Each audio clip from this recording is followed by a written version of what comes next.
So Kate is a really good singer. So there wasn't a lot of, tweaking and pitching. I just have like a little auto tune just on top, just to sort of take out any peaks if there are any. But usually I do EQ. I use a compressor like CLA2A, which is a waves thing, but I think other companies make it too. It's a classic compressor and it's very simple. 2 knobs,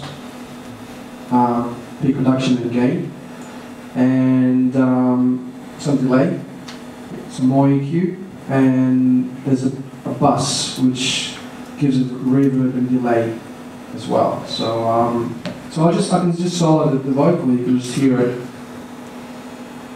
and see what it's doing itself.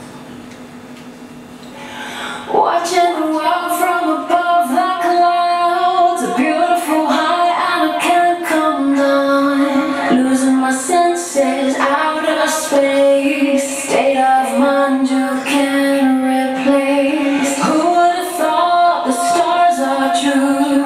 Close. Can you unmute so I just take some of these off so we'll figure out what happens when they're not actually functioning? So if I take off the compressor, if you saw the compressor sort of the needle going back and forth, usually the way I treat vocals, I have the needle sort of peaking at 7, between 6 and 7. If it's more than that, then it's too much. It's too much compression. But around 6 and 7 is a really nice sort of level that keeps the vocal really tight. And that's across, do you use that across the board as a general rule, or is there certain instruments you may will treat differently? Some instruments you can go crazy and just like compress the hell out of it, or this is like a general rule for vocals for me. That's what I do with vocals.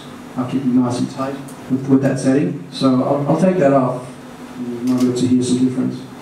Oh, from above the clouds, a beautiful high and I can't come down. Losing my senses out of space, state of mind you can't replace. Who would have thought? So without, it's kind of like the vocals kind of loose and it's at mercy of the singer, however she sang it, as far as dynamics.